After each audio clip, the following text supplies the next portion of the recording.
जय हिंद। आप सभी को ट्रिकी अकेडमी में आपका स्वागत है। कैसे हैं आप सब लोग? मेरे हिसाब से काफी अच्छे होंगे और अपने तैयारी कर रहे होंगे।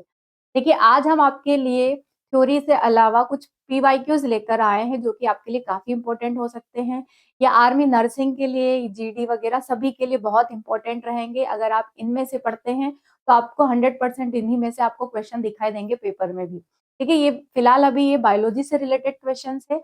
आगे हम केमिस्ट्री और फिजिक्स से रिलेटेड भी क्वेश्चन लेकर आएंगे। ये जो क्वेश्चन है ये मिक्स्ड टाइप के क्वेश्चन है। हर टॉपिक से कुछ कुछ क्वेश्चन लिए गए हैं, लेकिन अगर आप इन्हें पढ़ते हैं तो आपकी तैयारी काफी अच्छी हो सकती है इसके थ्रू। तो चलिए शुरुआत करते हैं हम इन क्वेश्चन से। पहला जो क्वेश्चन है हमारा, जीवधारियों के वर्गीकरण की सबसे छोटी इकाई क्या होती है? तो देखिए, सबसे छोटी इकाई, the smallest unit of classification of living organism is. सबसे छोटी इकाई क्या होती है? जाति, वंश, गण, जगत, मतलब कि स्पीशीज, जिनस, ऑर्डर या फिर किंगडम। सबसे छोटी इकाई जो होती है वो क्या होती है? जाति होती है। क्या होती है? जाति, यानी कि स्पीशीज, जिसको प्रजाति भी कह सकते हैं।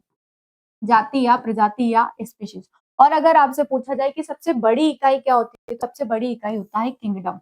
ये सबसे बड़ी इकाई है। अगर आपसे पूछ ले कि जीवधारियों के वर्गीकरण की सबसे बड़ी इकाई क्या होती है, तो सबसे बड़ी इकाई होती है किंगडम, यानी कि जगत।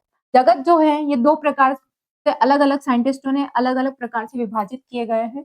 जैसे कि मैं आपको बता देती हूँ यहाँ पर, सबसे पहले इन्होंने वर्गीकरण किया था लीनियस ने, केरलस लीनियस। केरोलस लीनियस ने सबसे पहले क्या दिया था? द्विजगत दिया था, और द्विजगत में जोड़ा गया था पादप और जंतु को। उसके बाद आए हैकल। हैकल ने त्रिजगत वर्गीकरण दिया था, जो कि इस प्रकार से विभाजित है। त्रिजगत में क्या क्या है? सबसे पहले है पादप, दूसरा है जंतु, तीसरा है मोनेरा।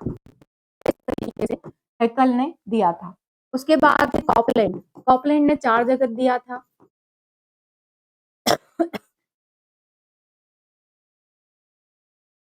साइंटिस्ट ने 4 जगत वर्गीकरण दिया था: पादप, जंतु, मोनेरा और प्रोटिस्टा।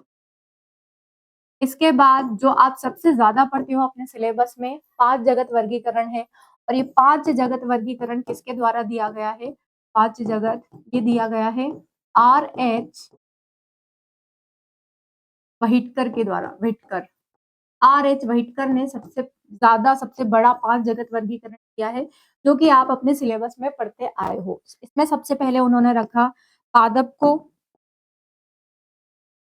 पादप, फिर जंतु, फिर मोनेरा, फिर प्रोटिस्टा, और उसके बाद रखा गया कवक को। कवक को पहले पादप जगत में ही रखा गया था, लेकिन बाद में जब R.H. व्हिटकर ने इसके ऊपर रिसर्च किया, प्लांट्स के ऊपर, तो इन्होंने सोचा कि, मतलब इन्होंने देखा कि जो प्लांट्स होते हैं उसमें कुछ कैरेक्टरिस्टिक बिल्कुल ही डिफरेंट होते हैं, बिल्कुल अलग होते हैं। इसीलिए इन्होंने एक नया किंगडम दे दिया जिसका नाम है कवक या फंगी। फंगी, ठीक है। तो ये 5 जगत जो है ये R.H. व्हिटकर के द्वारा दिया गया है। यहाँ से भी क्वेश्चन पूछ लिए जाते हैं कि द्विजगत, त्रिजगत, 4 जगत या 5 जगत वर्गीकरण किसके द्वारा दिए गए हैं, किन किन वैज्ञानिकों के द्वारा दिए गए हैं, तो आप नाम लिख लीजिएगा। ठीक है, सबसे पहले जो वर्गीकरण किया था वो किसने किया था? केरोलस लीनियस ने किया था, और ये क्वेश्चन कई बार एग्जाम में पूछा गया है। तो आपको बता दिया यहाँ, जीवधारियों की सबसे छोटी इकाई जो होती है वो होती है स्पीशीज, यानी कि जाति, या इसको हम प्रजाति भी कह सकते हैं। और सबसे बड़ी इकाई जो होती है वो क्या होती है? किंगडम, यानी कि वर्ग, जगत होते हैं। ठीक है, चलो नेक्स्ट क्वेश्चन की तरफ बढ़ते हैं। अगला जो क्वेश्चन है, पृथ्वी पर सर्वप्रथम किसका उद्भव हुआ था? तो देखिए, सर्वप्रथम किसका उद्भव हुआ था? जीवाणु, बैक्टीरिया का सबसे पहले उद्भव हुआ था पृथ्वी के ऊपर। और सबसे पहले खोजा गया जो बैक्टीरिया था वो कौन सा था? उसका नाम था माइकोप्लाज्मा। माइकोप्लाज्मा गैलीसेप्टिकमा। गैलीसेप्टिकमा, ठीक है। सबसे पहला खोजा गया जो जीवाणु था वो नाम, उसका नाम है माइकोप्लाज्मा गैलीसेप्टिकमा। ये जो है ये संसार, इसकी जो कोशिका होती है ये संसार की सबसे छोटी कोशिका होती है। संसार की सबसे छोटी कोशिका, सबसे छोटी कोशिका वो किसकी होती है? तो वो होती है माइकोप्लाज्मा गैलीसेप्टिकमा नाम के जीवाणु की होती है। ठीक है, ये क्वेश्चन भी एग्जाम में पूछा गया है कि माइकोप्लाज्मा गैलीसेप्टिकमा क्या है। तो ये सबसे पहले खोजा गया जीवाणु है और इसकी जो कोशिका होती है संसार की सबसे छोटी कोशिका होती है। इसके खोजकर्ता कौन है? इसके खोज करता है एंटोनी वॉन ल्यूवेनहॉक। ये भी क्वेश्चन पूछ लिया जाता है कि किसके द्वारा माइकोप्लाज्मा गैलीसेप्टिकमा की खोज हुई है? Antony von Leeuwenhoek. ल्यूवेनहॉक के द्वारा इसकी खोज हुई है। ठीक है, क्लियर है इतना? चलो, विषाणु विषाणु सबसे पहले जो खोजा गया था वो टोबैको में खोजा गया था, तंबाकू में खोजा गया था।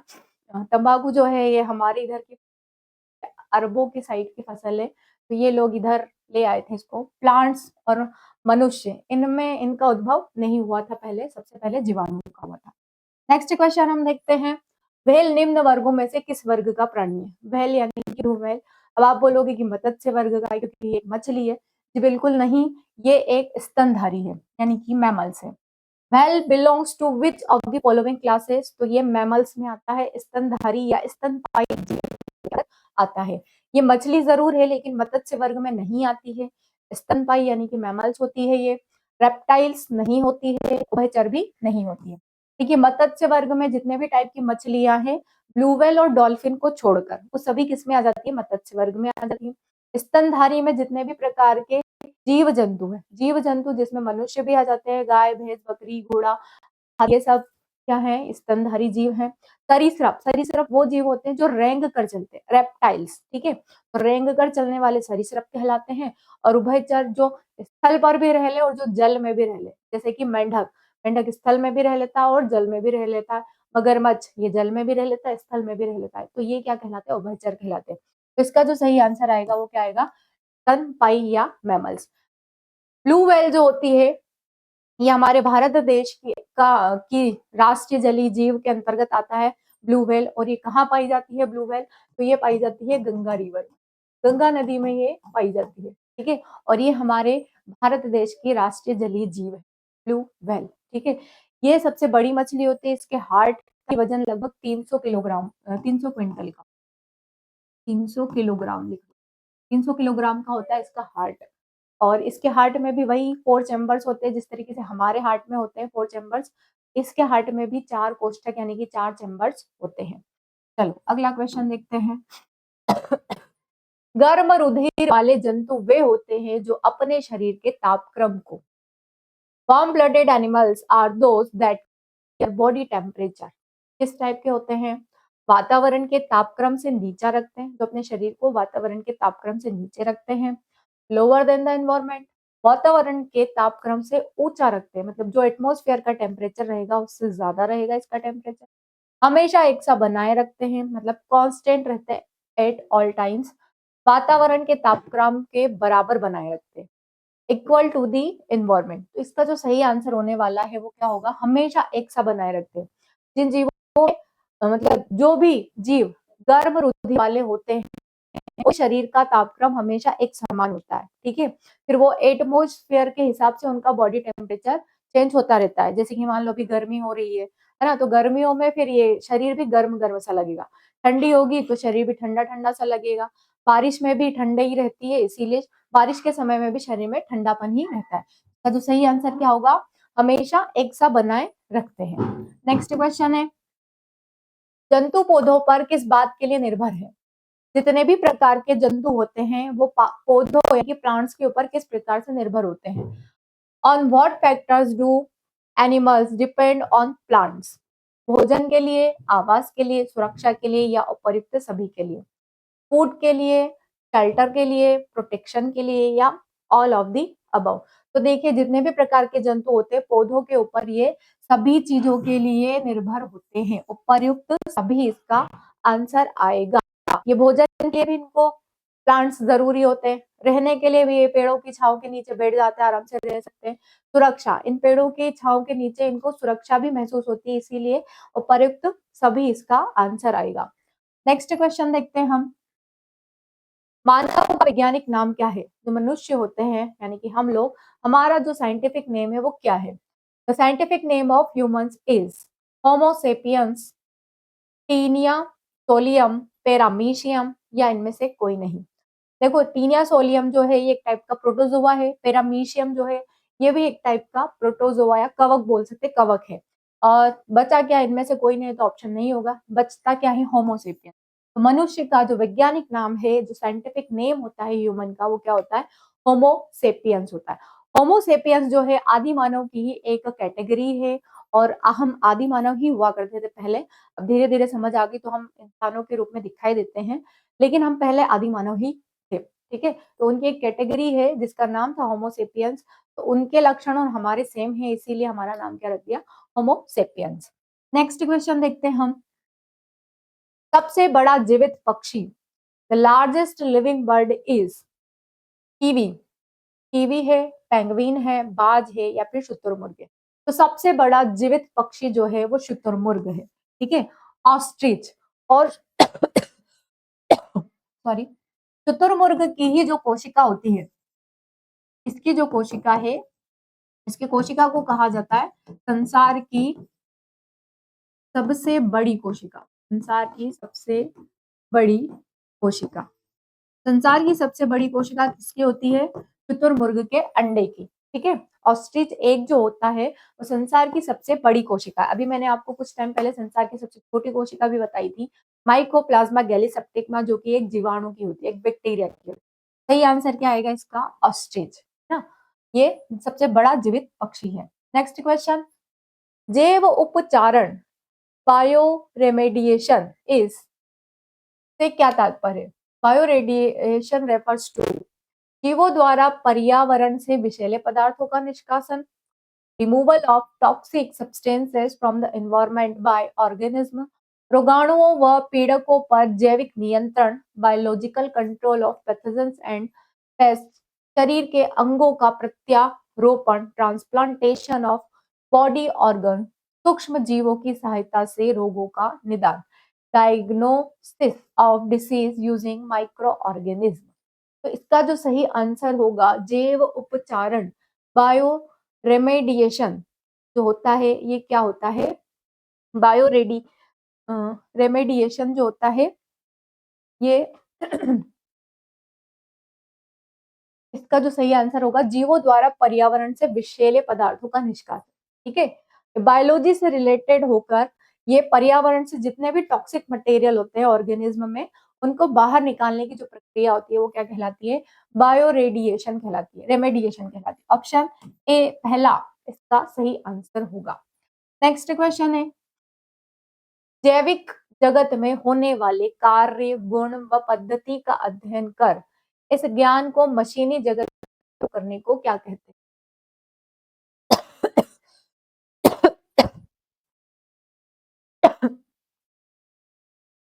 What is the study of functions, properties and method of the biological world and using this knowledge in the mechanical world called, क्या कहा जाता है, बायोनिक्स कहा जाता है, बायोनॉमिक्स कहा जाता है, बायोनॉमी कहा जाता है, या फिर बायोमिट्री कहा जाता है। इसका जो सही आंसर होगा वो क्या होगा, बायोनिक्स। बायोनिक्स के अंदर ही हम किसी भी जैविक जगत में होने वाली कार्य, गुण या फिर उस पद्धति का अध्ययन हम कर सकते हैं। ठीक है, चलो नेक्स्ट क्वेश्चन की तरफ बढ़ते हैं। विज्ञान की वह शाखा जिसके अंतर्गत जीवधारियों का अध्ययन किया जाता है। ठीक है, जिसके अंदर हम ऑर्गेनिज्म की स्टडी करते हैं। The branch of science under which living organism are study is, रसायन विज्ञान जिसको हम केमिस्ट्री कहते हैं, भौतिक विज्ञान जिसको फिजिक्स कहा जाता है, जीव विज्ञान जिसको बायोलॉजी कहा जाता है, और इतिहास यानी कि हिस्ट्री। देखिए, रसायन विज्ञान के अंतर्गत हम केमिस्ट्री यानी कि केमिकल्स की स्टडी करते हैं। डिफरेंट टाइप्स ऑफ केमिकल्स के बारे में जब हम बात करते हैं तो वो रसायन विज्ञान कहलाता है। ठीक है, इसमें हम किसका अध्ययन करते हैं, हम रसायनों का अध्ययन करते हैं, रसायनों का अध्ययन करते हैं। विभिन्न प्रकार के जो भी पृथ्वी पर रसायन उपलब्ध होते हैं उन्हीं का अध्ययन रसायन या केमिस्ट्री कहलाता है। भौतिक विज्ञान में हम किसी भी पदार्थ की बनावट के बारे में बात करते हैं, पदार्थ की बनावट का अध्ययन, किसी भी पदार्थ की जो बनावट होती है उसका अध्ययन हम किस में करते हैं, हम भौतिक भौतिक विज्ञान में करते हैं। इतिहास में हम पुरानी चीजों का अध्ययन करते हैं, पुरानी जगह, वस्तुएं और पुरानी जगह, वस्तुएं और किसका अध्ययन करते हैं हम, जो भी सिक्के वगैरह रहते हैं, मूर्तियां रहती है, उनका अध्ययन करते हैं, मूर्ति का अध्ययन। तो वो क्या कहलाता है, वो हिस्ट्री कहलाता है या इतिहास कहलाता है। बचता क्या है, जीव विज्ञान, बायोलॉजी। और बायोलॉजी में ही हम किसका अध्ययन करते हैं, सजीवों का या जीवों का अध्ययन करते हैं। तो ये क्या कहलाता है, जीव विज्ञान। अगला क्वेश्चन है, निम्न में से चिकित्सा शास्त्र के जनक है, चिकित्सा शास्त्र के, who among the following is the father of medicine. तो इसके जो सही आंसर होगा वो क्या होगा, थियोफ्रेस्टिस। अरस्तु जो है ये जीव विज्ञान के जनक हैं, जीव विज्ञान, जीव विज्ञान के जनक अरस्तु हैं, साथ ही साथ ये जंतु विज्ञान के भी जनक हैं अरस्तु। ठीक है, जंतु विज्ञान और जीव विज्ञान के जनक कौन है, अरस्तु हैं। थियोफ्रेस्टिस नहीं आएगा इसका आंसर, सॉरी। थियोफ्रेस्टिस जो है ये वनस्पति विज्ञान के जनक है, वनस्पति विज्ञान, वनस्पति विज्ञान के जनक कौन है, थियोफ्रेस्टिस। लुई पाश्चर जो है ये पाश्चुरीकरण के जनक है, पाश्चुरीकरण के जनक, या जो टी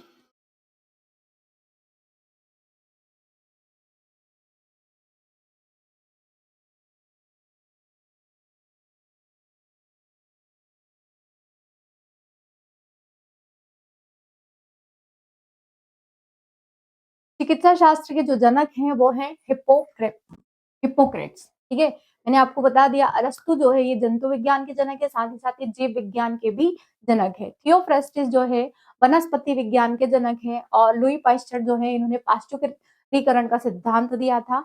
बचते कौन है, हिप्पोक्रेट्स। हिप्पोक्रेट्स को ही कहा जाता है चिकित्सा शास्त्र के जनक। शायद बहुत सारे लोग जो मेडिकल फील्ड से रिलेटेड है उनको पता भी है कि जब भी उनका मतलब डिग्री या कोर्स कंप्लीट हो जाता है तो लास्ट में एग्जाम के बाद में उन्हें, या एग्जाम के पहले जैसे मतलब जैसे ही वो कॉलेज में एंटर करते हैं तब भी हिप्पोक्रेट्स के नाम की शपथ दिलवाई जाती है, ताकि वो मतलब ऐसा बताया जाता है कि वो अपना जो भी कार्य है, अपना कर्तव्य पूरी निष्ठा के साथ में करेंगे, पूरी ईमानदारी के साथ में करेंगे। तो चिकित्सा फील्ड शास्त्र जो होता है या मेडिकल फील्ड जो होती है उसमें इन्हीं के नाम की शपथ दिलवाई जाती है।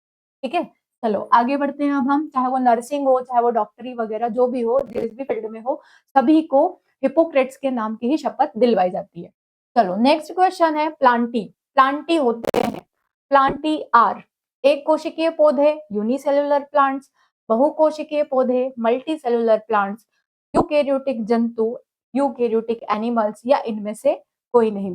तो जितने भी टाइप के प्लांट्स होते हैं, प्लांटी मतलब सभी टाइप के प्लांट, प्लांट जो होते हैं ये बहुकोशिकीय पौधे होते हैं। मल्टी सेलुलर प्लांट्स होते हैं जिनमें बहुत प्रकार की कोशिका होती है, उन्हें बहुकोशिकीय जीव कहा जाता है। चाहे वो जीव हो, चाहे पादप हो, चाहे वो कवक हो। कवक खैर एक कोशिकीय जीव है, सॉरी बहुकोशिकीय जीव ही है। तो जिसमें अलग अलग प्रकार की कोशिकाएं होती है उसी को क्या कहा जाता है, बहुकोशिकीय या मल्टी सेलुलर ऑर्गेनिज्म। हम लोग, हमारे अंदर भी बहुत प्रकार की कोशिकाएं, जैसे कि हमारी आंखों की सेल ओपेंथोसाइट, हमारी हार्ट की सेल कार्डियोसाइट, हमारी स्किन की सेल डर्मेटोसाइट, हमारे लंग्स की सेल जो होती है पेटिक सेल होती है। इसके अलावा हमारी किडनी की सेल होती है, नेफ्रॉन सेल होती है, नेफ्रॉन होती है। उसके बाद में हमारे लीवर, सॉरी, हमारे जो लंग्स होते हैं इनकी भी सेल होती है एल्वियोली। तो ये डिफरेंट टाइप की सेल से हमारा पूरा बॉडी स्ट्रक्चर बना हुआ है। इसीलिए हम लोग भी किसमें आते हैं, मल्टी सेलुलर या बहुकोशिकीय जीवों में हम आते हैं। चलो नेक्स्ट क्वेश्चन की तरफ बढ़ते हैं। निम्न में से प्रकाश संश्लेषण किसमें नहीं होता है, प्रकाश संश्लेषण, in which of the following does photosynthesis not occurs. कवक यानी कि फंगी, नीम, बबूल, बबूल को कहा जाता है एकेशिया, पीपल। ठीक है, इनमें से कौन सा है जिसमें प्रकाश संश्लेषण क्रिया नहीं होती है। अब प्रकाश संश्लेषण क्रिया के लिए क्या चाहिए, क्लोरोफिल चाहिए, कार्बन डाइऑक्साइड चाहिए, सूर्य का प्रकाश चाहिए। पर मेन जो इंग्रेडिएंट होता है, उसका मेन सब्सटेंस जो होता है वो क्लोरोप्लास्ट होता है, या क्लोरोफिल भी बोल सकते हैं। क्लोरोप्लास्ट के ही अंदर सब पार्ट होता है क्लोरोफिल, जो हरे रंग का होता है। ठीक है, अब बताओ नीम में हरा रंग होता है, हाँ होता है। बबूल में हरा रंग होता है, हाँ होता है। पीपल में भी हरा रंग होता है। तो इन तीनों में तो प्रकाश संश्लेषण की प्रोसेस प्रक्रिया होगी, फोटोसिंथेसिस प्रोसेस होगी। कवक आपने देखा होगा, कवक जो होते हैं ये सफेद रंग के होते हैं। ठीक है, ये सफेद रंग के होते हैं, इसीलिए किसमें नहीं होगी, किसमें नहीं होगी, कवक में फोटोसिंथेसिस रिएक्शन यानी कि प्रकाश संश्लेषण की प्रक्रिया नहीं होगी। तो इसका सही आंसर क्या होगा, पहला। चलो आगे बढ़ते हैं हम। स्तनी यानी कि मैमल्स वर्ग होते हैं, मैमल्स आर गर्म रक्त युक्त, नियत तापी या उच्च तापी, असम तापी या फिर रेंग कर चलने वाले। तो इसमें पहला और दूसरा दोनों ही करेक्ट होगा। इसमें आपको ऑप्शन में मतलब दे रखा है, आंसर भी दे रखा है।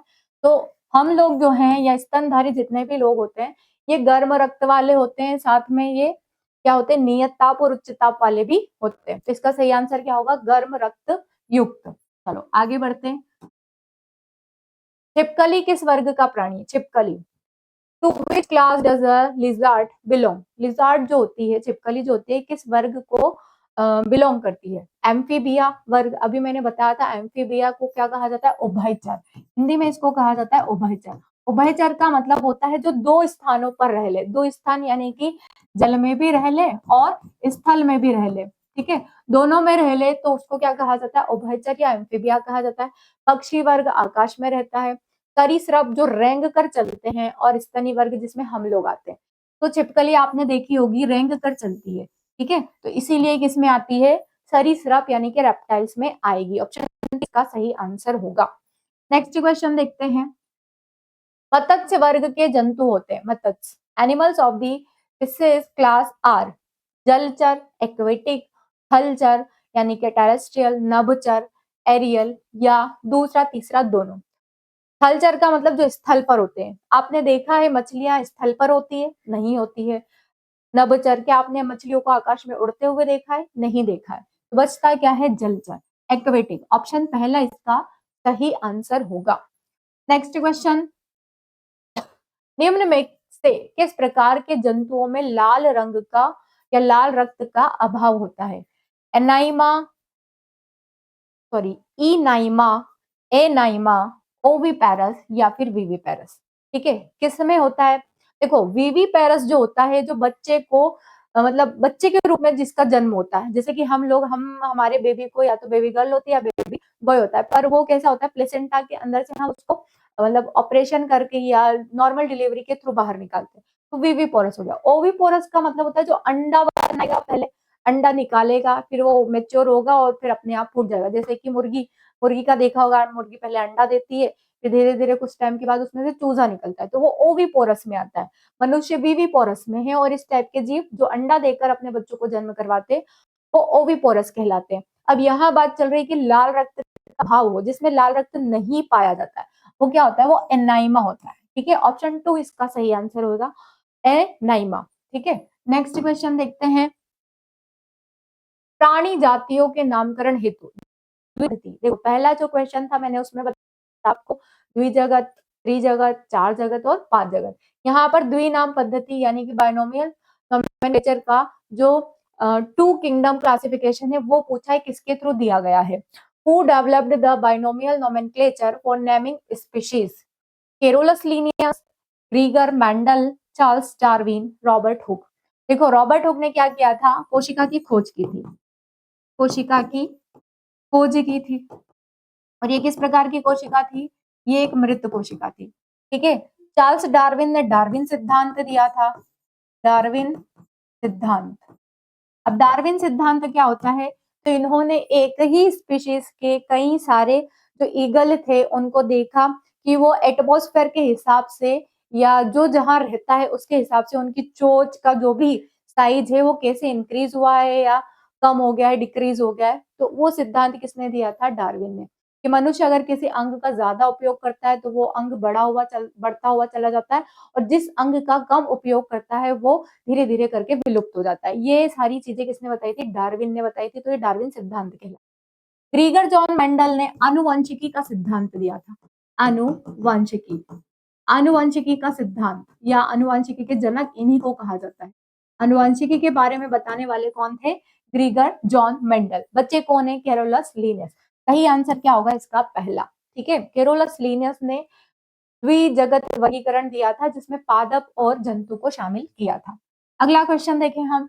निम्न में से किसने कोशिकाओं में केंद्रक की उपस्थिति की खोज की थी? केंद्रक की उपस्थिति की खोज रॉबर्ट हुक ने कोशिका की खोज की थी, अभी बताया। रॉबर्ट ब्राउन ने, अरस्तु ने, एंटोनी वॉन ने। एंटोनी वॉन ने देखो जीवित कोशिका खोजी थी, जीवित कोशिका खोजी, साथ में इन्होंने जीवाणु भी खोजा, जीवाणु खोजा, ठीक है। और साथ में इन्होंने आरबीसी भी खोजी थी। आरबीसी भी किसने खोजी थी? आरबीसी खोजा। अरस्तु जो है जंतु विज्ञान और जीव विज्ञान के जनक है। जंतु विज्ञान और जीव विज्ञान के जनक, जीव विज्ञान के जनक। रॉबर्ट हुक ने कोशिका की खोज की। कोशिका की खोज किसने की है? रॉबर्ट हुक ने की है। बच्चे कौन? Robert brown. रॉबर्ट ब्राउन ने ही केंद्रक की खोज की थी। और केंद्रक की खोज किसने की थी? रॉबर्ट ब्राउन ने। केंद्रक की खोज किसने की है? रॉबर्ट ब्राउन ने की है। और इन्होंने ये बताया था कि केंद्रक में ही हमारे आनुवंशिक पदार्थ डीएनए, आरएनए वगैरह इसी में उपस्थित होते हैं। चलो आगे बढ़ते हैं। देखो यहाँ पर 4 ऑप्शन भी मिल रहे हैं आपको और चारों ऑप्शन के यहाँ मैं आपको डिस्क्रिप्शन भी दे रही हूँ। तो एक क्वेश्चन के साथ साथ आपके 4 क्वेश्चन कवर हो रहे हैं यहाँ पर, ठीक है। तो चलो आगे बढ़ते हैं हम। कोशिका भित्ति रहित सबसे छोटी जीवित कोशिका होती है। ऐसी कोशिका जो संसार की सबसे छोटी कोशिका है लेकिन जिसमें कोशिका भित्ति नहीं पाई जाती, सेल वॉल जिसमें एब्सेंट हो, वो क्या है? वो किसकी होती है? वो माइकोप्लाज्मा की होती है। माइकोप्लाज्मा की होती है। माइकोप्लाज्मा क्या है? माइकोप्लाज्मा एक जीवाणु है और इसकी जो कोशिका संसार की सबसे छोटी कोशिका होती है, बहुत ही माइक्रोन में होती है इसकी कोशिका। तो इसका सही आंसर क्या आएगा? माइकोप्लाज्मा की, ठीक है। चलो आगे बढ़ते हैं। Next question. विषाणुओं का आनुवांशिक पदार्थ क्या होता है? जितने भी टाइप के वायरस होते हैं, जेनेटिक मटेरियल ऑफ इज क्या होता है? डीएनए, आरएनए, या तो डीएनए या आरएनए। डीएनए आरएनए दोनों। देखो दोनों में से कोई एक होगा, या तो डीएनए होगा या फिर आरएनए होगा। तो ऑप्शन 3 इसका सही आंसर होगा। विषाणु नहीं होता है ज्यादा क्वांटिटी में, बहुत कम क्वांटिटी में होगा तो इक्के दुक्के वायरस में होगा। ज्यादातर जो होता है वो आरएनए होता है, ठीक है। तो यहाँ पर या तो डीएनए होगा और या फिर आरएनए, दोनों हो सकते हैं। तो इसीलिए ऑप्शन 3 इसका सही आंसर होगा। Next question.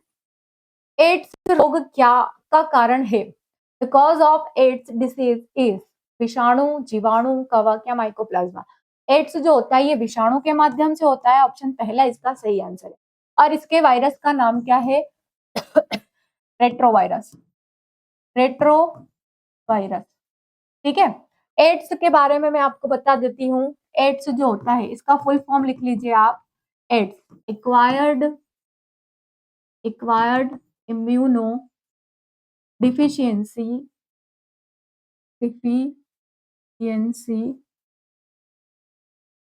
सिंड्रोम।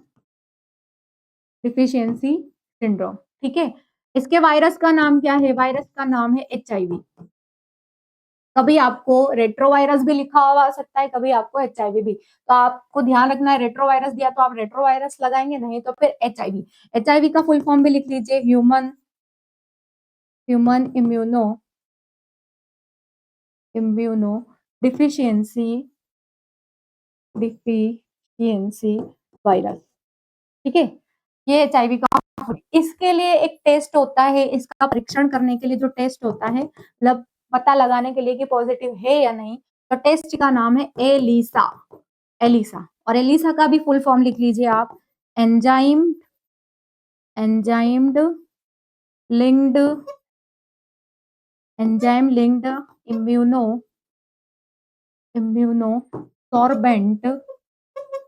सॉर्बेंट ऐसे, ठीक है। ये इसका फुल फॉर्म होता है। अब एड्स डे जो होता है, एड्स डे कब मनाते हैं? तो एड्स डे मनाते हैं, एड्स डे ये मनाते हैं 1 दिसंबर को, ठीक है। 1 दिसंबर को एड्स दिवस की मनाया जाता है। और एड्स जो है ये एक सेक्सुअल डिसीज है, यौन संचारित बीमारी होती है, जो कभी छूने से नहीं फैलेगी। जिसे आपने हाथ में ला लिया, गले में लिया, इससे नहीं फैलती। सेक्सुअल कॉन्टेक्ट में आने से ये फैलती है। या हो सकता है कि जो फीमेल प्रेग्नेंट है और उसको एड्स है, तो हो सकता है कि उसके बच्चे को भी, हो सकता है नहीं, 100% चांस रहता है कि उसके बच्चे को भी फिर एड्स होता ही है।